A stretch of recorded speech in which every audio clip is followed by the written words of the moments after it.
kembali lagi di channel YouTube kita. Di sini aku Jihan Saskia dan juga ditemani sama Bapak Eka Santosa. Bapak, alhamdulillah bisa ketemu lagi. Apa gimana, sehat Bapak? Alhamdulillah. Alhamdulillah. Sehat. Nih, by the way teman-teman, kita itu syutingnya sekarang lagi ada di tempatnya Bapak Eka. Namanya tuh apa, Pak?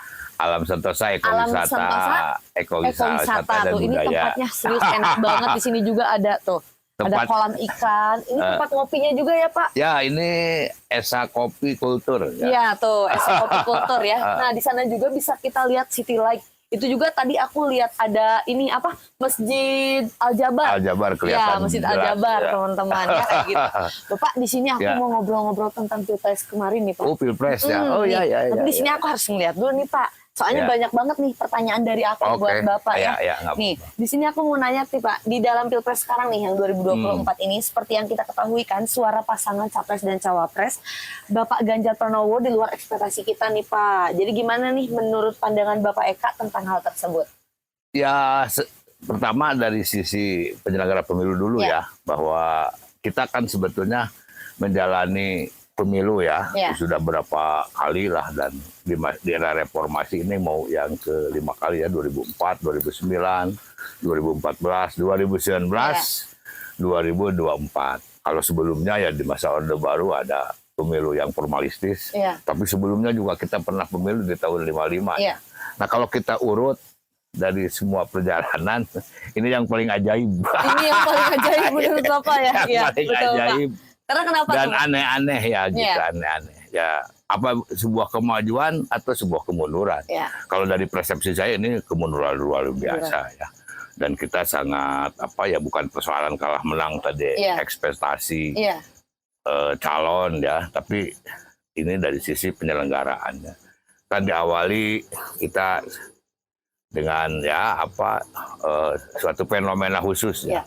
Misalnya dalam proses calon presiden dan wakil presiden ya, ada nabrak-nabrak konstitusi, lalu kemudian ada istilah anak haram konstitusi. Iya, betul, Pak.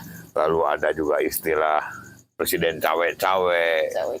Yang kemarin pagi ya ini aparat supaya netral gitu ya, tapi betul. Di akhir sangat tegas. Di sebelahnya perangkat-perangkat aparat juga, boleh memihak, boleh. Siapa bilang presiden tidak boleh? Ini fenomena khusus. Nah, ada hal lain juga.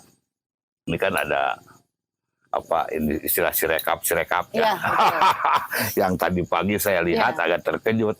Ternyata juga ini bagian yang melibatkan akademisi yang kita banggakan sebetulnya, wakil rektor ITB ya.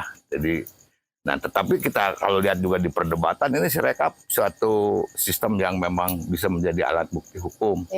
Ya kalau tidak ya ngapain negara besar-besar membiayai sirekap. Ini kontroversi-kontroversi ya yang memang menjadikan sebuah nilai bahwa apa sih sebenarnya ini ya, kalau mau begini ya tujuannya apa sih sebenarnya gitu kan. Padahal kalau kita lihat dari awal bahwa kita menganut paham demokrasi dan kita sudah berkomitmen dan menjadi konsensus nasional bahwa Indonesia adalah negara demokratis ya, yang harus diselenggarakan setiap 5 tahun sekali ada pemilihan. Kalau dulu oleh MPR ya, tetapi sejak 2004 kita presiden pemilihan langsung. Dan ingat waktu itu presidennya Ibu Mega loh.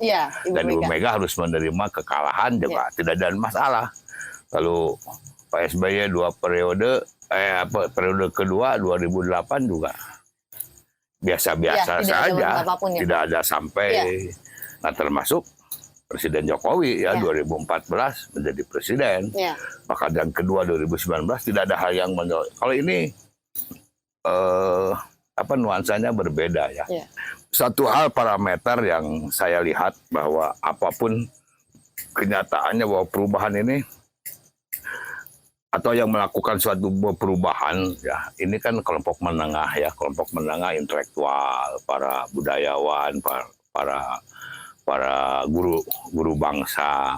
Nah, kalau kita lihat warning ini kan sudah diberikan. Iya, betul. Ya, dari beberapa perguruan tinggi terkemuka ya.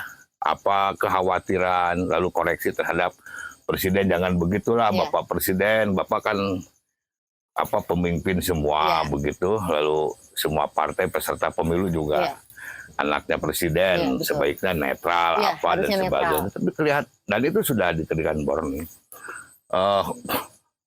Juga banyak isyarat ya yang diberikan tentang kekhawatiran tentang penyelenggaraan pemilu, dan memang hasilnya betul ya Pak. dan hasilnya ya seperti sekarang, artinya ya timbul satu protes-protes, ya bukan soal demo lah, kita juga kan kasihan rakyat dilibat-libatkan, harus diadukan, apalagi sekarang ada tanda-tanda, ya maaf ya saya tidak menyebutkan, tapi terkesan ini ada lawan yang bernuansa preman. Ini mau apa sih sebenarnya gitu kan? Ya kan kita juga biasa dalam suatu pertandingan begitu ya. Ya saya mantan tukang konil. Biasa dengan suatu mental yang terlatih masuk ke sebuah pertandingan, siap kalah ya, tapi siap menang dan siap jadi juara. Tetapi kan selalu bahwa yang diukur adalah penyelenggaraannya, dan selalu bahwa ada satu kekacauan dan keributan di lapangan, di arena olahraga itu umumnya akibat dari persoalan wasit ya. Dan ini yang kemudian menjadi huru-hara. Nah ini wasit ini KPU dan Bawaslu diragukan tentang integritas ya, tentang objektivitas, bahkan terseok-seok memberikan data, dan banyak ya lapangan yang bisa kita lihat. Nah ini yang kemudian menjadi satu kondisi ya. Jadi kalau tadi pertanyaan di luar ekspektasi ya iyalah siapapun mungkin kalau pesertanya bukan Ganjar juga pasti seperti itu ya Pak. Mau malaikat atau mau setan juga akan kalah. Kalau memang apa yang disinyalir orang ya seperti itu. Ini sudah diset, ada perkalian harus 58%, yang ini. Jadi ya yang pasti bahwa apa yang disinyalir atau sebelumnya ya kita khawatir. Justru kita hari ini sedang mengumpulkan data ya, seperti apa sih praktek kita masih mengumpulkan data ya? Ya artinya bukan hanya data angka, ya data fenomena yang ada di desa. Tadi malam saya sampai jam 12 lebih bicara dengan teman yang di Cianjur Selatan misalnya, lalu saya juga dengar cerita yang di Ciamis, dengar juga yang di sebelah daerah, bahkan di kota gitu. Ya gimana ada muncul awalnya 56 di TPS 9 dia tunjukin ya. Lalu Anies ada 50 sekian, ya memang Prabowo di atas. Tapi tiba-tiba waktu rekap Pak Ganjar tinggal 9 gitu. Aniesnya 50 sekian. Jadi memang ada sistematis ya, sistematis yang memang mendrill gitu supaya. Dan satu hal, ada fenomena yang aneh. Ini kan diusung oleh PDI Perjuangan ya. Tapi kan PDI Perjuangannya pemenang pemilu. Ini juga satu hal yang patut dipertanyakan ya. Apa ini ada sesuatu anomali ya, cerita teman saya Saudara Aryo Bimo sampai penasaran, dia ingin melihat apa sih yang membuat kok aneh gitu.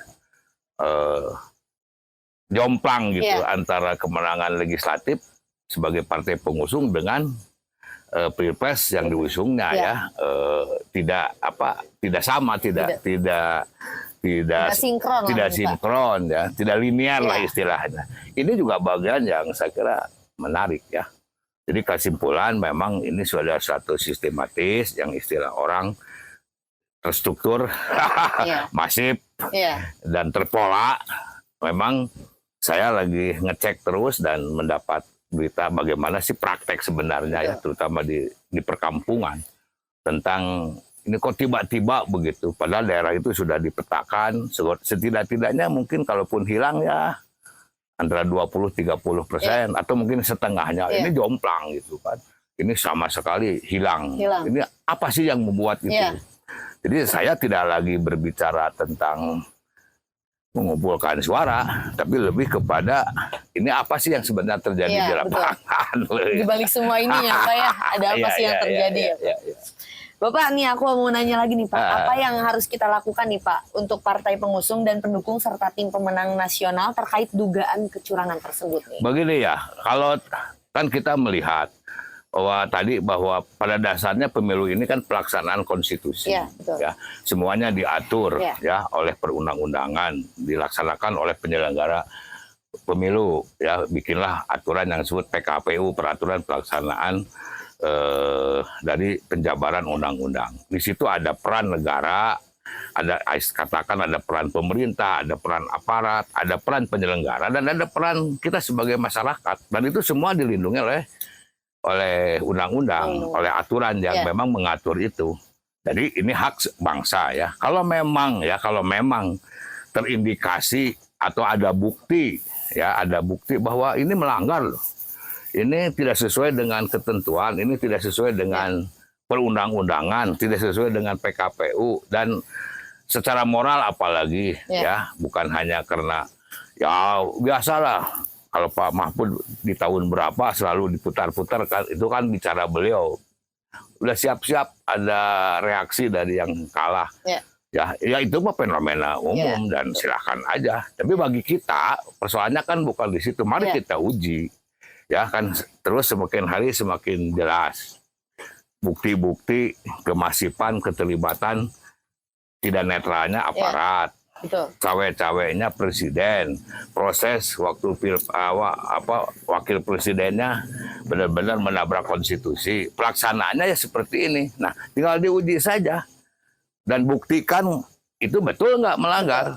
Ya kalau melanggar ya ngapain juga, ya kan ada ruang, ada solusi lain. Nah, tetapi bagi saya ya saya masih mempercayai sebuah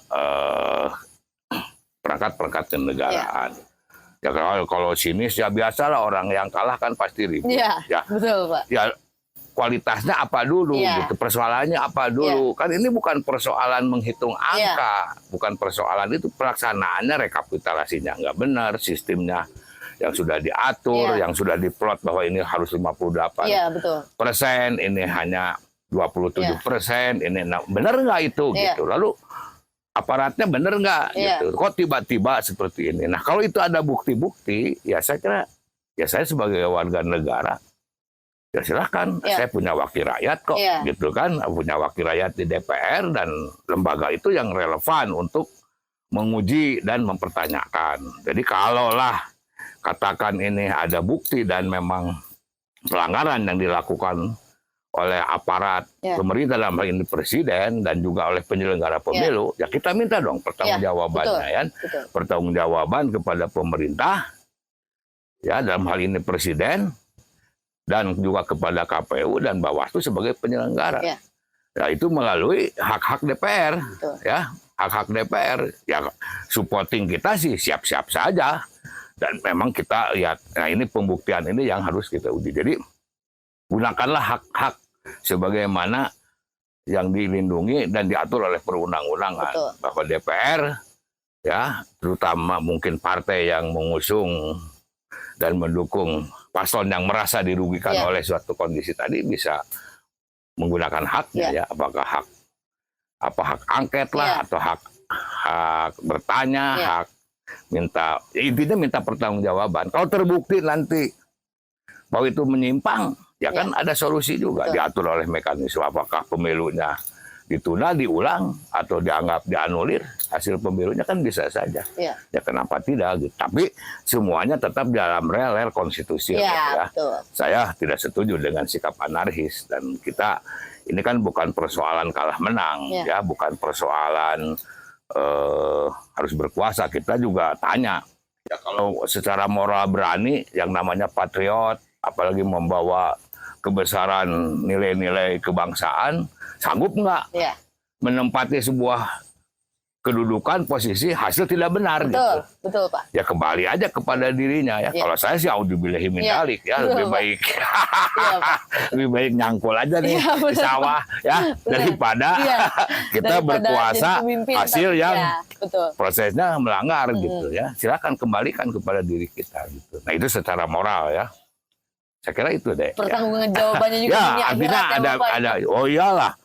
Jangan ngomong di akhirat dulu, di dunia juga. Berani nggak gitu kan? Iya, betul. Ya kita buktikan gitu. Iya. Tapi kalau nggak peduli, ya silakan aja. Berarti kan sudah siap mungkin dengan ya, segala artinya resikonya.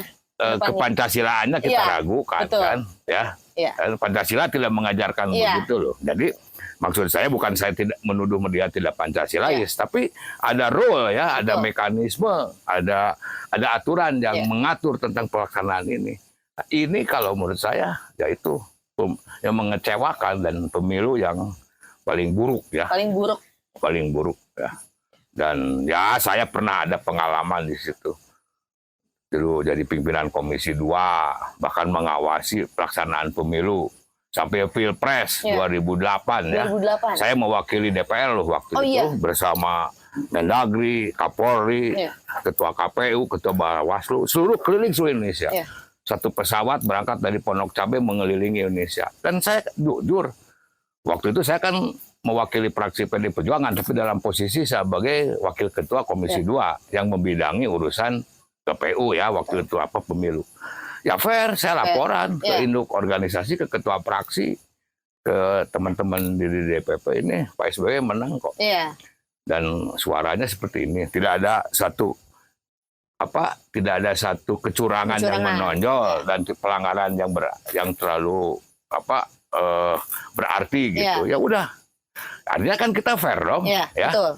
Kan nggak subjektif karena kita nggak penuh pertanyaan juga. Ya tidak, itu bareng lah sama Pak Mardianto waktu itu Mendagri, dari mulai berangkat dari Pondok Cabe terus keliling Pulau Jawa, ke Sulawesi, ke Kendari, ke Makassar, ke Kalimantan, kemana kita lihat dan objektif. Nah itu memang realnya seperti itu dan tidak apa-apa, ya.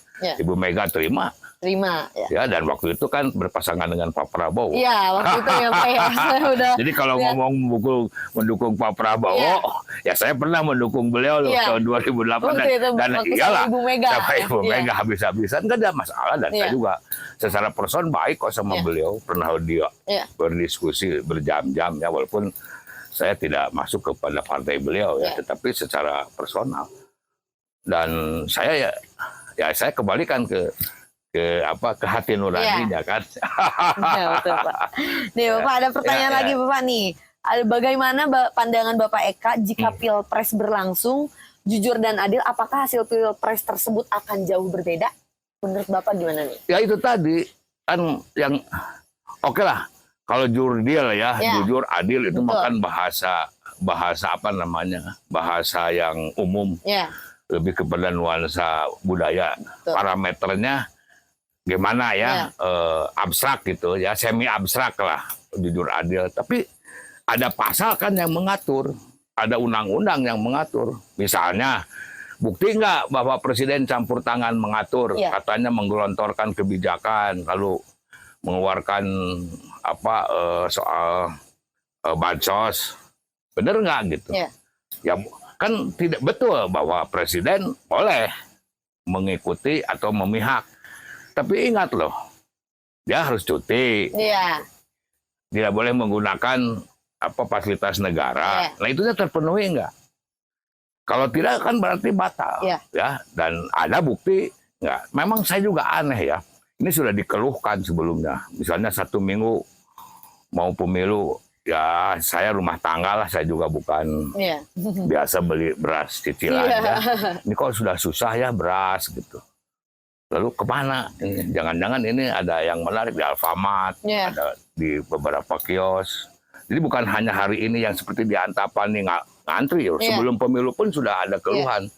Saya udah curiga ada naluri politik saya. Lalu saya dapat informasi dari tim saya di lapangan, di belahan Ciamis Utara. Aduh Pak, ini dalam 2 hari terakhir saya udah optimis dan dia ya walaupun tidak 50% tapi 30%. Habis Pak katanya, ini didonder dengan, ya itu kan laporan, ya saya harus cek dan harus ada saksi. Terus seperti apa?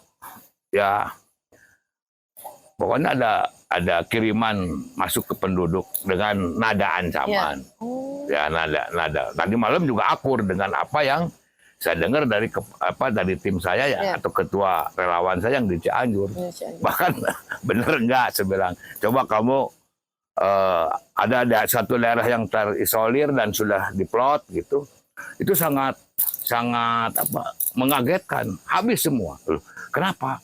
Ada operasi tengah malam Pak, subuh, bahkan jam 2, jam 3. Tapi sambil diberikan bantuan, berupa uang, berupa beras, dengan ancaman katanya. Saya tahu rumah kamu, tapi kalau kamu besok tidak memilih, saya tahu rumah kamu. Oh gitu? Nah ini, itu cerita ya. Dan saya kan harus uji. Ya. Tetapi ada mungkin logika itu, karena tadi pertanyaan awal, kok tiba-tiba hilang begitu. Nah, praktek-praktek itu, nah siapa itu? Ya katanya sih, ya udah. Lalu memang kita sudah mewaspadai waktu ada demo-demo, ya maaf ya, kades-kades itu dengan janji. Tapi ada nuansa, ya kalau kita, ya saya tidak harus membaca satu-satu lah, tapi misalnya Jawa Timur begitu. Ibu Hovifah kan saya kenal baik, integritasnya, komitmennya, bahkan saya pernah diperintah Ibu Mega langsung loh, tahun 2008 waktu pilgub pertama itu dia kalah dan diduga ada sebuah kecurangan, saya yang diturunkan sebagai tim untuk, dan saya tahu Pak, kok tiba-tiba seperti itu. Tapi kita kan ngerti bahwa sebelumnya mungkin didatangi oleh KPK begitu, sekdanya atau siapa, besoknya langsung. Ya kan ada hubungan psikologis dan politis antara Ibu Hovifah dengan Pak Mahfud yang sama-sama Gus Durian. Saya yakin bahwa dia akan menghormati keterpihakan berpikirnya Mbak Yeni. Tapi tiba-tiba, nah itu gambaran. Jadi ada satu bentuk, istilah kita mau orang Sunda, amang-amang. Jadi dua pola itu yang digunakannya. Iming-iming tadi, amang-amang. Dan amang-amang. Iming-imingnya loh, kalau nggak milih, bansos nggak akan cair. Di dalam kondisi kepanikan. Ya. Dan ada memang yang diberikan. Ya amang-amangnya tadi. Misalnya bukan di level bawah ya, di level tinggi. Dan kita tahu kan mendengar ada istilah sandera-sandera politik. Sandera-sandera politik. Ya yang menurut kita agak kurang logis dari sisi background ya. Seperti pimpinan-pimpinan partai tertentu yang disinyalir memiliki masalah secara hukum. Tiba-tiba masuk kepada sebuah buihan yang menurut logika intelektualitas ini tidak wajar gitu. Tapi mungkin pilihannya daripada berurusan menar-manir dengan aparat hukum yang memang seperti itu, ya akhirnya seperti itu. Nah, ini yang harus dibuktikan. Ya, ini nanti akan lihat. Nah, itulah. Ya, kalau saya kan sebagai rakyat hanya teriak. Ngomong ngegumel. Mau ya demo. Lalu bikin keributan kan kasihan juga. Apalagi sekarang rakyat lagi susah. Ini beras 5 kilo aja harus ngantri. Nah, itu bukan di desa loh. Itu di kota Bandung. Bayangkan. Ini kan jangan sampai juga kita nanti dituduh memperkeruh suasana. Nah, saya percayakan, silakan anggota dewan dengan satu amanat yang dimiliki dan hak yang dipunyai untuk melakukan, minta pertanggungjawaban kepada pemerintah dan penyelenggara pemerintahan. Baik Bapak. Bapak sambil ini kita boleh Bapak mau minum dulu Bapak. Silakan. Kita ini dulu ya Pak. Aduh. Teman-teman kita minum dulu. Iya.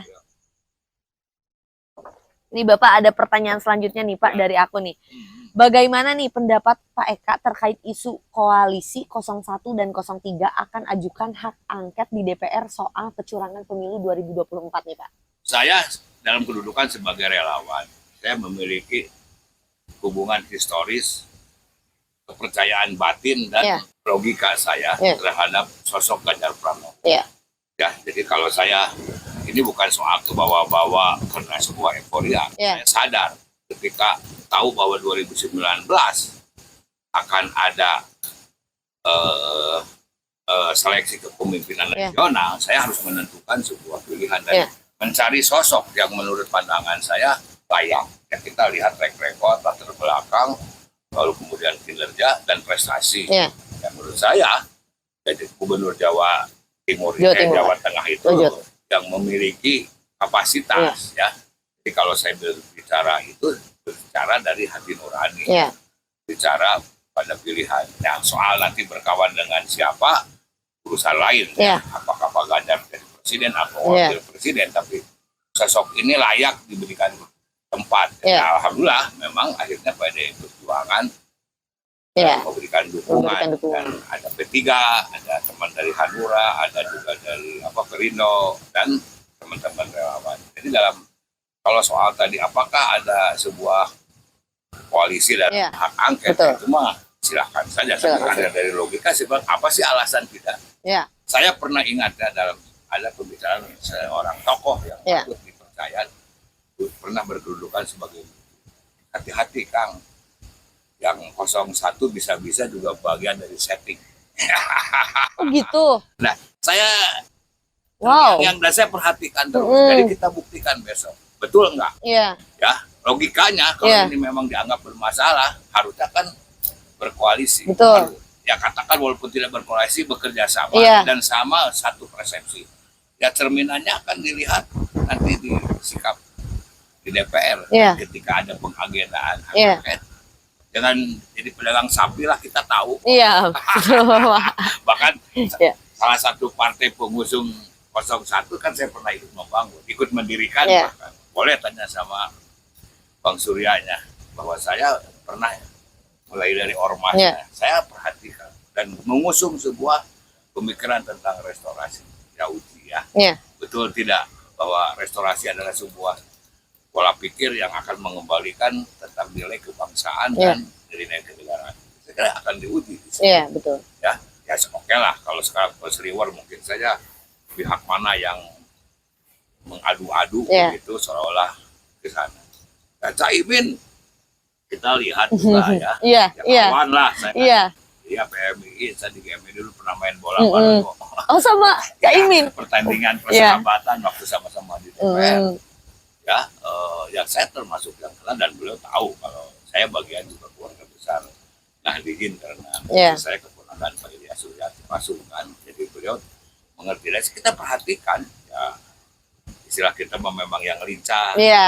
Kayak saya kan badannya pendek, Bapak lebih fleksibel, gitu, luas. Ya, kita juga lihat sekarang seliweran juga ini sudah bikin foto-foto lama. Nah, integritas itu yang kita lihat, kita uji gitu. Jadi kalau tadi pertanyaan mungkin tidak ada satu, saya kira untuk masa depan mereka pertaruhkan. Dan rakyat akan menilai. Jadi kalau hitung-hitungan nih kekuatan antara 03 dengan 01 bersatu melawan koalisi itu harusnya ini menang mungkin bedanya cukup dilihat dari kursi yang hari ini hasil 2019 saya nggak tahu, tapi kan masa presiden ini nah, poinnya adalah rakyat berharap pembuktian dan minta pertanggungjawaban kepada pemerintah dan KPU tentang penyelenggaraan pemilu yang dianggap gagal ini, yang dianggap menimbulkan masalah, sehingga ini menyangkut integritas dan kompetensi produknya, dalam hal ini presiden dan wakil presiden. Kita dengarkan suara, ada 100 tokoh, ada sebagainya. Oke, catatan-catatan yang harus kita perhatikan tadi juga. Bahkan saya diminta untuk berorasi dalam satu kelompok yang menolak. Bagi saya lebih memberikan kepercayaan melalui para anggota dewan Dan ini hati-hati loh, rakyat akan menilai akan melihat dan mengikuti.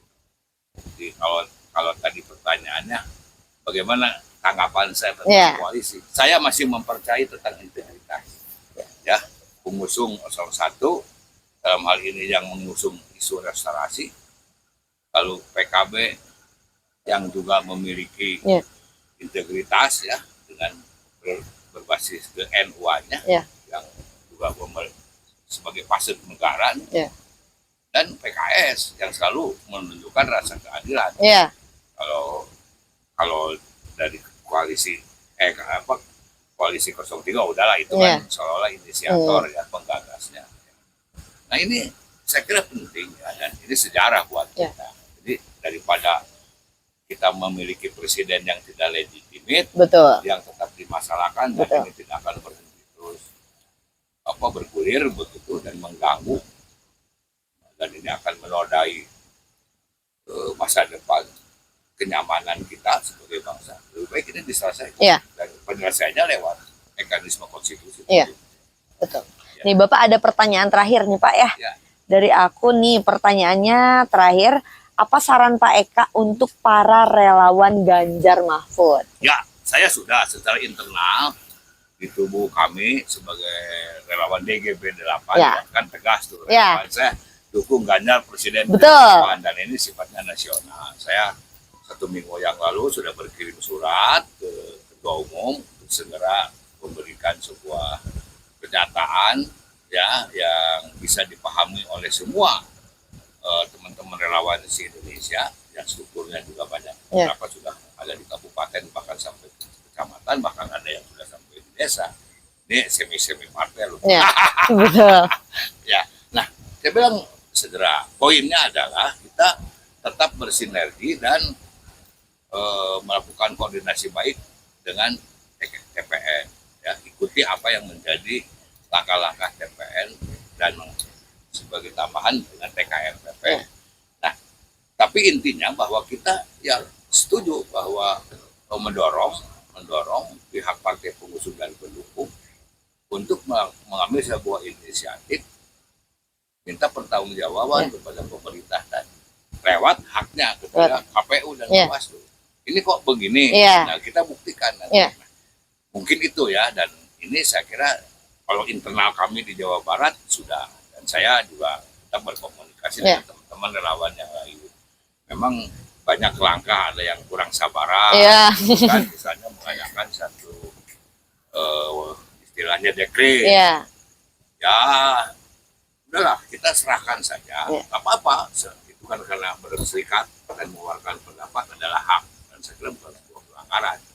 Ya, tapi jangan juga ada nuansa terkesan kita emosional tanpa menggunakan akal sehat, ya lalu kita terjebak dengan sikap-sikap yang kontraproduktif. Ya buat apa? Ini kan bukan persoalan pribadi kita, tapi untuk kemaslahatan negara-negara dan bangsa.